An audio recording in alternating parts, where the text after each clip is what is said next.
What's up, guys? So I played through Pokemon Blue, the very first generation of the Pokemon games. I got out my old Nintendo stuff, my Game Boy Color, my Game Boy Advance, and of course, the Pokemon cartridges. And the main reason for this was not actually nostalgia, although there was a pretty big reason as well. The biggest reason was the fact that I never actually played through a Pokemon game normally. What I would do as a child is I would get my starter, and I would only ever use my starter Pokemon. It would easily overlevel, it would outlevel all of the opponents, and everyone else on my team only existed for HMs that you needed to progress, and for revives in case my starter Pokemon actually fainted. And that starter Pokemon would just one-shot pretty much everybody, and that's what I did every single time. But I still had a ton of fun, I gotta admit. It was a huge part of my childhood. I just wanted to go through the story, see all the locations. But now, I finally wanted to play through a Pokemon game the way it was actually intended.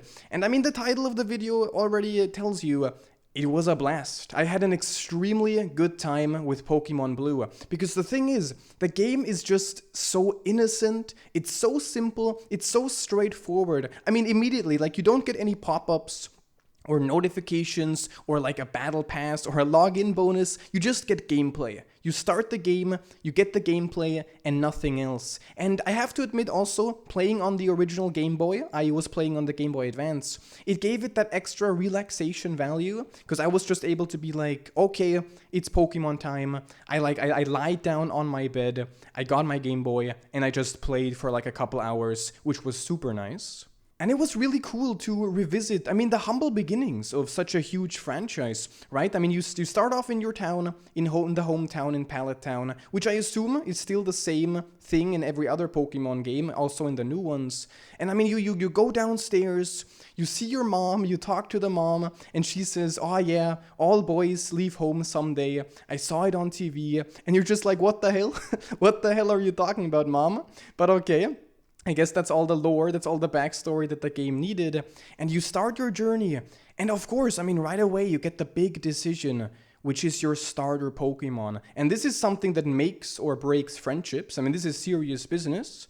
And choice number one, I mean, you got Bulbasaur, which I would say is probably arguably the most creative one, because it's an animal, but it's also a plant, which immediately kind of makes you feel Pokemon is not just like animals, but it's also something more like mystical and maybe fantastical. Choice number two is a Charmander, which is maybe a little bit more standard, but it's a lizard, salamander sort of thing, but it's on freaking fire. So I don't know, maybe it's like the edgy, kind of destructive choice. And then choice three is Squirtle, which, to be honest, I mean, it kind of just a turtle, I guess. It's just like a little turtle thing. And yet, I gotta admit, my choice was the one and only Squirtle. And the main reason for this is the fact that in Generation 1, it had an absolutely adorable sprite. Like, Squirtle in Generation 1 is just like a little baby. All of the other ones are kind of serious. Squirtle is just like jumping around, happy, the happy face. And I guess I also have to say that the anime Squirtle, the anime version, was actually the inspiration for my profile picture with the glasses, the shades. So it just kind of felt the most fitting choice for me to do. And then the real adventure begins. And especially catching new Pokemon and like being able to form your own team, something that I never bothered to do before, right? In the past, during my childhood, I only had my starter. That's where I really began to enjoy myself in my Pokemon Blue playthrough, which is almost a little bit of a tongue twister there. But my first two additions to my team, a Spearow, which is pretty cool. I was always like maybe like Pidgey was kind of my go-to Pokemon back in the day for like fly and other abilities. But so I decided, let's go for a Spearow this time. And then also a Nidoran female. Now, I don't know if a Nidoran male actually exists in Blue. Maybe that's like a difference. You can only get a male one in red. So I chose Nidoran female. And then I played some more, and I leveled all my Pokemon equally. For the first time, pretty much, I actually like swapped for type advantages and other stuff, which felt really satisfying to do. I beat my first gym leader. It was pretty easy. I mean, I had Squirtle. First gym leader is rock type, so that wasn't much of a challenge. And then later on, I also caught a Jigglypuff. And at first I was like, Jigglypuff, kinda cute. I'm just gonna catch it because it feels like a more unique, a less standard Pokemon. But I gotta be honest, man, that was the moment that kind of changed the entire game for me immediately. Because Jigglypuff, of course, has the Sing ability. And as soon as I got the Sing ability, like, I caught everything. It made it so easy to catch everything else. So Jigglypuff, thank you very much. Extremely useful Pokemon to have. But that's not all, because early on in the game you can also get a Moonstone. And of course I had to save one Moonstone for a potential Nidoqueen in the future. So I used the first Moonstone. I'm pretty sure you get like 2 of them. I used that one for my Jigglypuff. It turned into a Wigglytuff. And oh my god, it is an absolute unit. I understand why they called it Wigglytuff, because it is tough as hell. I mean, it can learn an insane amount of abilities. It can learn fire, electric, water, just all of them. It's tanky. It's pretty much unkillable. That's how it felt. So it kind of hard carried me. I'm gonna admit it. Wigglytuff hard carried me, especially early on. And then I also caught a Pikachu, because it's Pikachu, it's like the mascot for the games, and also a Geodude. And that was my very first team. By then, my Squirtle already evolved into a Wartortle. So it was Wartortle, Spearow, a Nidoran, a Wigglytuff, a Pikachu, and then a Geodude. And Wigglytuff, I mean, again, being the mom of the group pretty much, just taking care of everything. And then I had my next major evolution, which was Nidorina. My Nidoran female turned into a Nidorina. And I gotta say at this point, man, what an incredible design. Like, I fell in love with that design immediately. Because Gen 1 kind of gave it like a pig nose, a little bit of a pig nose, which was super cute. And it was so cute, like I actually considered not evolving it. Because I had my Moonstone, I could evolve it immediately. So I was like, maybe just keep my little Nidorina around for a little while longer. But hey, you can't refuse the queen, the one and only. So yes, I used the Moonstone, and I had a goddamn Nidoqueen so early on, which kind of like blew my mind, because as a kid especially, I always saw Nidoking and Nidoqueen, kind of the pair, as like the strongest Pokemon, right? There was like Mewtwo, then there was like the Rhino Pokemon, and then there were like the Nidoking and Nidoqueen. Those were always like my top picks, I thought at least. So I was like, sorry Wigglytuff, move over. There's a new mommy in the group. But it turns out, Nidoqueen kinda sucked, for some reason. I mean, I guess it was ground and poison type. It just felt very weak, it dealt no real damage. It unfortunately had no good attacks, and it just didn't really do anything. So, Wigglytuff, the one and only Wigglytuff, was still on top. And then later, I encountered my first genuine problem in the game, which was the fact that no one in my team was actually able to learn Cut, which is necessary to progress through the game. And not even my newly evolved Fearow, man. Spearow turned into the crazy big Fearow, which certainly should be able to cut down trees. Like, it's a bird, it has the gigantic beak and everything, but nope. So, I had to improvise. I decided to get a Bellsprout just for that. I said goodbye to Nidoqueen, which is really sad, but I guess she didn't. I guess she just didn't make the cut. And then I had my Wartortle, my Fearow, my Wigglytuff, and still my Pikachu, and then my newly evolved Graveler and a Bellsprout. And by the way, at this point I gotta say, Graveler is kinda OP.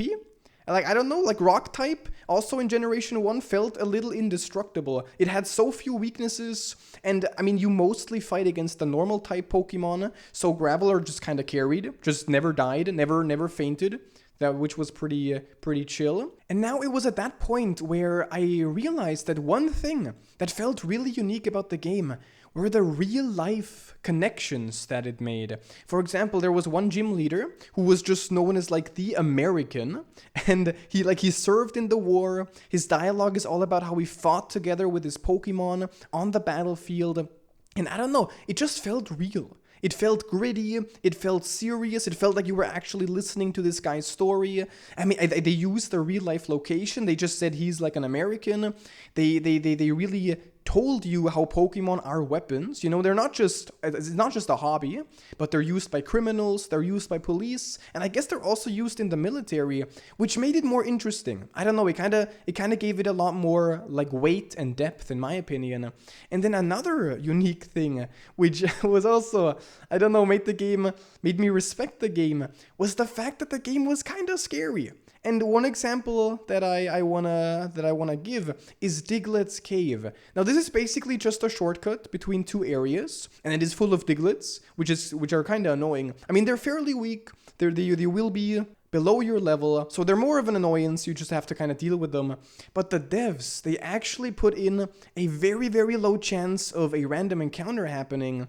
And the thing is, before I say that, in Generation 1, the evolved sprites for Pokemon were gigantic. They were like twice or three times as big, and the evolved Pokemon cries were intimidating, they were loud, they had like an echoey effect kinda, and then in that cave there was a chance that you would encounter a Dugtrio, and you just gotta imagine like Diglett after Diglett after Diglett, and then you get like this massive unit. It fills the entire screen, it's 10 levels above your current Pokemon. And it knows Dig, which of course makes sense, but Dig was or is, I don't know, but was an extremely powerful ability, which dealt huge heavy damage. So this was a literal mini-boss that I had to deal with, and that made it super memorable. It was a super cool moment. I kinda had it coming, because I was training my Bellsprout, until it evolved into a Weepinbell finally. So I had to grind a bunch of encounters. That's when it happened. And I think it was really cool. It's really cool stuff. Because the idea of like having sudden overpowered enemies pop up is super effective. A lot of other games do that as well. And when I saw that in the game, I really enjoyed that. Because it makes for such a memorable moment. And also something cool is it was then when I realized you only ever need to grind Pokemon like levels if you want new Pokemon, if you're switching up your team. Because wild Pokemon usually are lower level, so they're easy to defeat. If you catch them, you have to train them a little. But apart from that, leveling all your Pokemon and using them all equally, it actually lets you keep up with the enemies very nicely, and it felt really well balanced, which was my main worry. I guess that's like the main reason why I never wanted to do it as a kid, because I was afraid of having to grind or something like that. But no, it's actually really well done, and you can just use them equally, and it's totally gonna work out. So I really respect that. And I never got to appreciate the game design back in the day as well. Because, I mean, you have no strategy if you only use your starter Pokemon, right? But now, with a full team, I started to finally realize the different gyms, having all of the different trainers with different amounts of Pokemon. They can either have like 6 very weak ones or 1 really strong one, which almost also serves as a bit of a mini-boss. It felt exciting. It actually made the game so much more exciting because every single trainer, and even sometimes the wild Pokemon, were like a test to see how well my team, my very own personal team does. And that was super fun.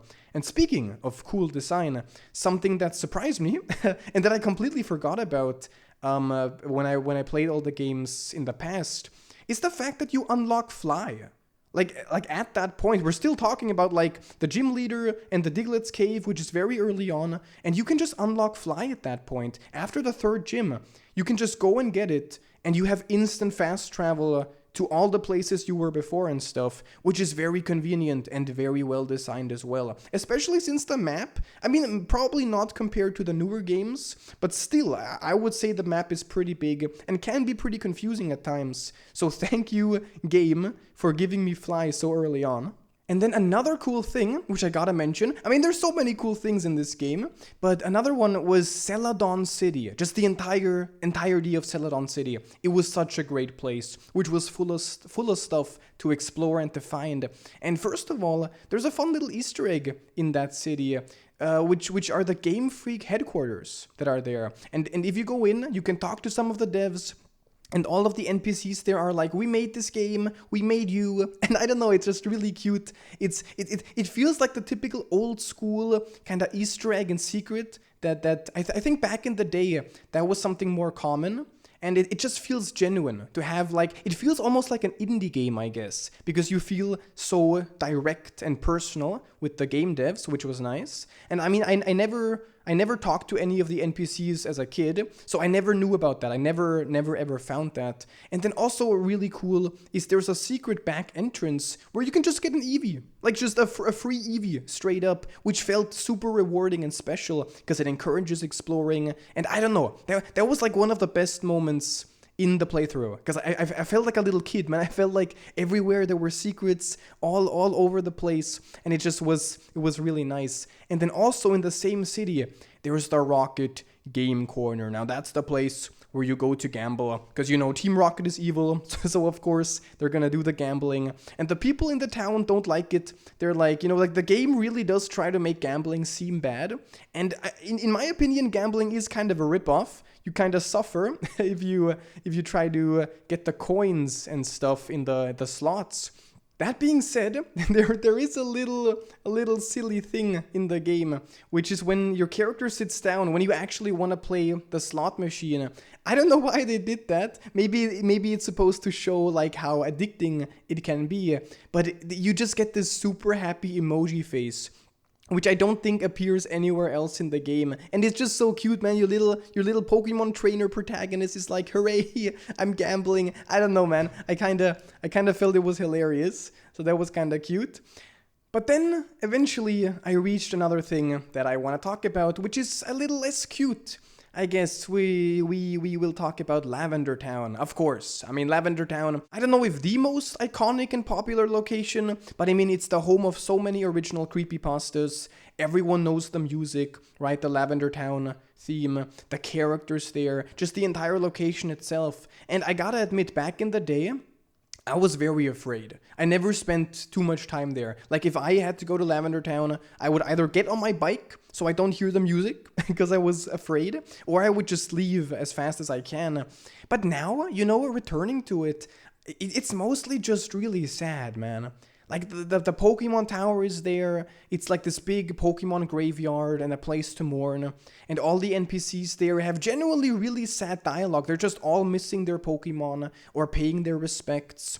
And then the main story, I guess, of the town is the Cubone. And I never realized as a kid that the Cubone is actually right there in the town with you. Like, I always thought it was just like a distant story that happened. I mean, the story is basically that the Cubone lost its mother because of Team Rocket. So yeah, Team Rocket is genuinely awful. They're not really funny evil. Sometimes, but mostly they're not. Unlike, not like in the anime. They're just genuinely awful criminals. And then the mom, like, haunts the Pokemon Tower.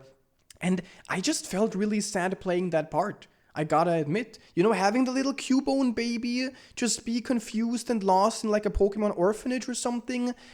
But I have to respect how serious Pokemon can get. And this is the first game, so they really try to like show Pokemon can be super fun, but also really real and really deep and really dark in certain places. And I think I think it seems like Generation 1 really wanted to make maybe the Ghost-type Pokemon something very special and something very rare, because you can't even see them at all without getting a special scope item first. So they almost felt like a mythical kind of Pokemon, because without the scope, you just get the literal ghost sprite, right? Like the typical creepy ghost sprite. So I don't know if that was something maybe that they planned.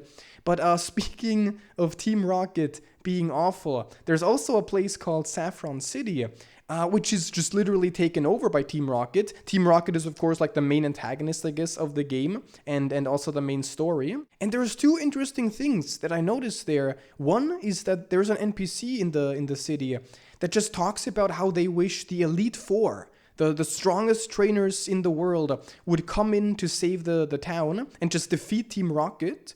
So I'm wondering if that's wishful thinking, just a random little silly flavor text, or if the Elite Four is actually like a special unit. Like, I don't know, it would kind of make sense. I kind of like the idea of the Elite Four.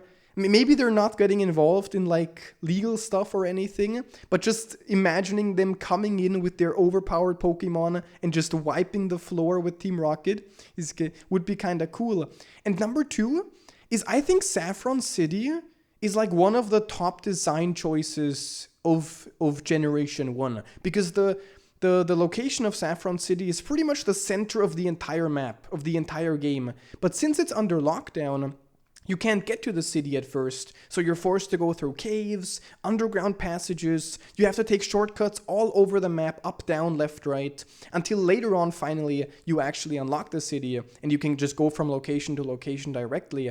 But my god, man, it made the game feel huge. Like, I looked at a map, and then I was like, okay, I get it. But before looking at the map after completing the game, I had no idea what the hell was happening. It's actually a really good design choice to make the game feel 10 times or something as big as it actually is. And at that point, I was just fully immersed in the game. Pretty sure I played every day. I really enjoyed progressing more and more. I got myself a Hypno, by the way, which was kind of OP, because the psychic types were OP in Generation 1. And I mean Hypno in general, super cool. It's a total boss Pokemon. I never respected it enough in the past, but now I'm like fully Team Hypno, and Hypno is in my team, so there you go. And I also did something, and now I don't know if this is horribly wrong to do. I don't know if this is gonna be like terrible, but I replaced my starter, which obviously is something I never did back in the day because it's my only Pokemon. But my Wartortle got out, and instead I got myself a Poliwag, little baby Poliwag, turned it into a Poliwrath because I love its design. I do feel kind of bad. You know, I love Blastoise. I didn't even get it to evolve into a Blastoise. I love Blastoise, though. It's a total Chad Pokemon. But I don't know. I guess I just wanted to make my team feel even more unique and more different. So I kind of felt like replacing the starter is like the next step for that. And then I also said goodbye to my Wigglytuff further into the game. Even though it was still really good, it was still a very, very powerful Pokemon. I wanted a Dratini, which is a beautiful Pokemon, and even more beautiful, I later on evolved it into a Dragonair, which is absolutely majestic, so I am happy with that change. And then very later on, almost at the or close to the end of the game, on Cinnabar Island, I got myself a Kabuto and an Aerodactyl from the Pokemon Lab that's on the island.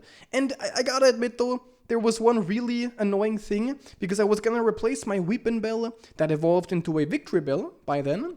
Because unfortunately, it's kind of weak. I don't know, maybe, was it like poison type? Something about it, Victreebel just never really dealt that much damage. Wanted to replace it with a Kabutops. So I leveled my Kabuto, I focused so much on it, treated it with so much love, and then it turns out, man, the Kabutops, the Pokemon which has 2 gigantic scythes, 4 hands, it's an absolute dangerous, just killing machine. It cannot learn Cut. The massive sword scythe Pokemon cannot cut down small little trees. At least not in Generation 1. I think that's changed later on, but still. I just said screw it, because I just assumed you probably don't need Cut anymore at that point in the game, so I just replaced it anyway. I got my Kabutops, because it looks awesome, and I was very happy with that. And then also on the same Cinnabar Island, in the Pokemon Mansion, I got a Vulpix. Now, the Vulpix didn't know any fire attacks, which was an issue, so I made sure to level it first, because one level further, it learned a fire attack, and then I used the Firestone to evolve it. Now, I don't know if that's necessary. Maybe the game is designed in a way where if you evolve it to a Ninetales and then it levels up, it still learns it. But I was like, better safe than sorry. So I did it this way, and then I got myself a gorgeous, also majestic Ninetales, which was kind of cool. My team at that point was like half majestic, half just epic killing machines. So my final team was Hypno, Poliwrath, Ninetales, Kabutops, Dragonair, and an Aerodactyl. And I really wanted a Dragonite, but the problem was it evolves at level 55. And honestly, without grinding, like realistically, your Pokemon do not go over level 45 in Generation 1. Maybe a little bit, but like if you really make it equal, they're gonna stay 40 to 45 somewhere. And I think the game is also specifically balanced around the fact that your team's gonna reach their 40s, and that's it. But back to the Pokemon Mansion, because my god, that's also another amazing location in the game. It's rich with lore, rich with like world building, it's full of mysteries, because all around the mansion, you can find notes about the experiments that they did on Mew. right, in order to create Mewtwo. But then the Pokemon got too strong, it got out of control, it destroyed the entire mansion. The mansion was overrun with like looters and wild Pokemon. And then that's like just another really dark part about Pokemon, which is so good about Generation 1. Always, like, it always tries to kind of stay dark and like mysterious, like what exactly is happening. And again, at the same time, they decided to mix this with real life, which makes it even weirder, because in the notes, it said that they first found Mew in Guyana. And it's so effective. I don't know why, but for a moment I was playing and I read that and I was like, what, really? Like they found a Mew in, like, for real? And I was thinking about it for like 2 more seconds, and then I realized obviously not. Like I felt really dumb. I guess I was just way too immersed. But I gotta seriously give major respect to the storytelling there. Because I'm pretty sure they did that on purpose. Like they put in all of these real things to almost make their own, maybe a little bit of a creepypasta. Because you feel like it mixes this crazy creepy stuff with the real world. I don't know. I really like it. I really do like it. And at that point in the game, I mean, there were actually only 2 things left to do. I could beat the game, and I could catch the legendary Pokemon. And I mean, speaking of legendaries, all of them were so well introduced. You have the 3 birds of prey, right? The 3 legendary bird Pokemon. And some trainers in the world mentioned them here and there. And there's even one location in the game which has binoculars. And you can look through them. And like the game sees, you can see a bird flying through the sky. And then it just shows you a sprite of an Articuno. And it plays its cry, plays a little bam bam. And it's just beautiful, man. And I just gotta say, man, I got chills. Because like the game immediately puts the thought into your head, the idea that you're gonna catch that. You gotta catch that Pokemon at some point. And also, furthermore, all 3 of the bird legendaries had their own role in the game. You have Moltres, right? Which is pretty much the standard one. It's part of the main story, more or less. You can find it just on the path to the end in Victory Road. Then there's Zapdos, which is, I think, by far the most well-hidden secret in the whole game.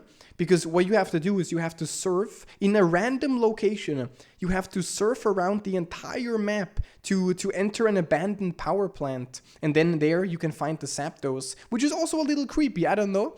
And then the Articuno, which is hidden in the depths of the Seafoam Islands. And you have to solve like an entirely unique water current puzzle to reach it, where you have to like throw down boulders, stop the current and all of that. So that's also really cool. I caught them all. Thankfully, only took a couple of Ultra Balls, so thank you, Hypno, for your hypnosis. Which, by the way, I don't know, maybe that's like a mechanic in Generation 1, where Pokeballs can actually miss. They don't even shake, you just don't even hit the Pokemon. And I never actually hit a single Pokeball throw for any of the legendaries, except when they were asleep. So I don't know if sleep is necessary, or if it's just like a 1 in a million chance or something without sleep. But I'm happy that I'm happy I got my Hypno, because I never used any other Pokemon, right, back in the day. So that was also a new experience. But that was that was the 3 legendary birds. Of course, there's also the other 2 legendaries, which are also have really cool ways that they are teased in. Mew, of course, is mentioned in the Pokemon Mansion. Mewtwo is mentioned. Mewtwo is mentioned. It escaped, and you know it's out there somewhere, which just makes you want to go out there and catch it. Unfortunately, no Mew, right? Because of the typical Pokemon exclusivity, which is a little sad, but at least Mewtwo can be caught. But before that, before Mewtwo, it was of course time for the climax. And at that point, by the way, I gotta say, like, you got the final gym leader, you had multiple story bosses, you had like the regular battles against the rival, and they were all consistently 10 to 15 levels above all of my Pokemon. Like the opponents were always level 50 something, so it already got pretty tough. But with smart swapping and using type advantages and all that, it still worked out. But, you know, I was already getting a little bit worried about that. And then you have, I mean, of course, by far the coolest part of the game, which is the Elite Four. And dude, the tension is so high at that point in the game. Like, of course, you get the epic music. You get the bum, bum, bum, bum, bum, bum, bum, bum, right? Super cool. You get the final shop and a Poke Center right next to it. You get the final bit of rest that you can get. And I'm not gonna lie, I got pretty nervous because I had no idea whether my team was actually gonna make it, right? I wasn't the over-leveled one this time. The enemies were all over-leveled. And the thing with the Elite Four is they lock you in. You go in there, they close the door behind you. There's no quitting. You either game over or you win. So that was really scary. And and speaking of which, my first attempt was kind of a mess. Because, like, the first Elite Four member was Lorelei, or Lorelei, I don't know, I apologize, I don't know how to pronounce the name exactly. What I do know, though, is that they made her a total baddie, apparently. But what I also didn't know is that she was an Ice-type trainer. I thought she was gonna be water. So, I got out my Dragonair. My Dragonair knew Thunder, because I got that from the abandoned power plant where Zapdos was. And I just expected to, like, one-shot the water types. One by one every single time, right? But no. It turns out the ice Pokemon are very effective against Dragon. And it's a Dragonair, it's in the name, it makes sense. I got wrecked. And I just started fumbling. I started panicking. And I got completely owned. I gotta admit it, Lorelei completely owned me. I essentially just gave up at that point. I collected myself, I calmed down, and I tried again. But it was a humbling experience. And I tried a little harder next time, which basically meant starting with Hypno, which was my strongest Pokemon, and it actually went very well. I had to switch sometimes, I had to heal a little bit, had to use some revives, but Hypno mostly carried, because just Psychic Pokemon again, even with the level difference, Hypno just unstoppable, or almost unstoppable. And the next up was already Bruno, who's just buff as hell. Like, holy crap, man. And obviously specializes in Fighting type and Rock type. Very fitting. And Hypno just easily walked through that team, right? Psychic and Fighting, and then half of my team knew Water-type attacks, so there was also zero problem with the Rock-type Pokemon. So sorry, Bruno, that was not really a challenge. And then we got Agatha, who was the Ghost-type trainer, and she was pretty tough. She was actually pretty tough, but apparently Ghost was meant to be super effective against Psychic, but for some reason in Gen 1, Psychic was just immune. So yeah, Psychic once again OP.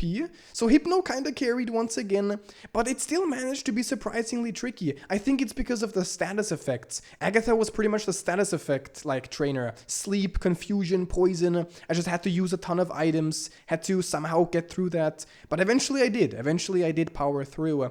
And then finally I reached the final Elite Four member, Lance. The one and only Dragon-type trainer. And that was very difficult. All of the Pokemon were like 15, 20 levels above me at that point. And of course, Dragon-types were very strong. But there was one lucky thing in that battle, which pretty much saved me. And that was Dragon Rage. Because it went both ways. First of all, Lance just spammed Dragon Rage. Problem with Dragon Rage, though, is it always deals a set amount of damage, no matter what. So basically Lance kinda had a handicap for himself because there was no level advantage if Dragon Rage always deals the same amount of damage. And then I just copied his strategy because thankfully, which saved me, my Dragonair also knew Dragon Rage. So I started spamming Dragon Rage, and then I healed, and then I spammed Dragon Rage again, then I healed again, and so on. I had like 20-30 potions, so it wasn't really a problem. But the problem was all my other Pokemon dealt no damage. So instead, I just dealt that Dragon Rage every time. I slowly got down all of his dragons one by one. It felt super silly, but also kinda epic. I don't know, using his Pokemon type against him was kinda cool. It was a hard-fought victory. And that was it. My Dragonair saved the whole match there. And then you beat the Elite Four. Lance congratulates you. It's all epic and very emotional. But then, of course, the big epic twist. It reveals, your rival has become the champion before you. So you have to go through one final last challenge. In a very poetic kind of fashion, you have to fight against Blue or Gary or Buttface or however you called him. And I gotta say at this point, they did an amazing job. That's pretty much the entire video so far. Like, the Generation 1 Pokemon Blue is amazing. But here, like, Holy crap, dude. First of all, they have unique battle music against the champ, which is, I guess, kind of like a standard nowadays, right? But it felt so cool because Generation 1 didn't have that many songs. So having a completely never heard before song just really raised the stakes. It felt like it raised the stakes. And then secondly, the difference in power level got pretty insane because all of these Pokemon are pretty much like level 60 to 65, way higher than mine were. And lastly, and this is very unique, this blew my mind because they actually had a thing where the final battle that you have in the game, it overwrites your game settings and activates battle animations. Because I turned them off, because after a while, they get a little repetitive. I don't know how many people turn them off, how many leave them on, but them being turned on for the big climax just made it 100 times cooler. I absolutely loved that. It kind of jump scared me at first, because one of the first attacks was I think Psychic maybe? My Hypno maybe used Psychic, and Psychic is a scary animation and sound, so I was like, what the hell was happening? And then I realized, and dude, it was so cool. And what made it even more epic was the fact that I somehow actually stood my ground. It was a very long fight. It was an extremely long fight, maybe the longest fight. Maybe the Dragon Rage spamming was a little longer, I don't know. But it was one of the longest fights in my playthrough. Hypno was just all around the strongest choice. Thank you so much, Hypno. And then Poliwrath, Kabutops were just good backups, right? When Hypno got a little exhausted, Poly and Kabutops just boom, jump into the fight. Ninetales somehow managed to solo his strongest Pokemon, which was the level 65 Venusaur, his starter Pokemon. So thank God for Ninetales. I got a little lucky there, but I'm not gonna complain. Dragonair still did its Dragon Rage thing when necessary. And then Aerodactyl, dude. All respect to Aerodactyl, because Aerodactyl was my support. Just flying in, swooping around, swooping into the battlefield, healing other Pokemon, like giving potions, picking off weak enemies. So that was also really cool. And that's it, man. After that first failed attempt, I actually went ahead and first tried every single Elite Four, and then of course the champ. And dude, it felt amazing. I was genuinely so proud of my team. I was shouting their names. I was like, let's go Hypno, let's go Ninetales. I was crossing my fingers. I was hoping for the best. Together with the music, the animations, the length of the fight, it was epic. It was by far the best part of the playthrough. And when I got the ending, the credits rolled, I just savored the moment, dude. It was genuinely amazing. I had so much fun with that. And that was it. After completing the final battle, they send you back to Pallet Town, to the very beginning of the game. You hear the emotional music, right? You get a little emotional. You think back to all the best parts of the playthrough.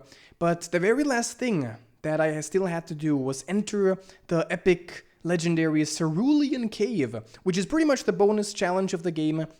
At the very end of it, after getting through fully evolved, incredibly high-level, dangerous Pokemon, you can find Mewtwo.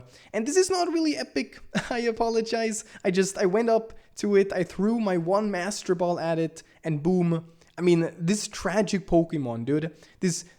It ran away from awful, horrible experiments. It hid away for all eternity in some random cave, and I just go up there. Little Pokemon trainer kid goes up, catches it, and welcome Mewtwo, I guess, to my box, to my Pokemon box forever. But very nice though, because that actually put my Pokédex to 69, which was completely random. It's not planned, I promise. It's perfect though. And with that final capture, the game was complete, and my Pokemon journey was a success. And I just felt like talking about it a little bit, sharing my best moments, sharing the things that I remember the most, and finally being able to say that I have actually played through a Pokemon game the proper way, the intended way, I guess. And yes, I have to say, this was the most fun Pokemon playthrough ever, for me, for sure. Even the ones I had as a kid, I don't think they can compare, because being able to use all the new strategies, all of my own strategies, the game still holds up, for sure, as an absolute gem. And the fact that it started the whole franchise, and everything around it, all of the mechanics, all of the ideas. I mean, Generation 1 was truly brilliant, a brilliant game. Now, at this point, I'm not too sure what I'll do in the future. You know, I do kind of want to replay Generations 2 and 3, you know, for the first time properly again, not just using my starter. After that, I mean, maybe I can consider playing the other generations, the later ones, for the first time ever, because I never got any further than Generation 3. But I don't know. I mean, it sounds kind of fun, but I guess I'll have to wait and see. But for now, that was my experience in Pokemon Blue. Thank you for listening, and until next time, take care.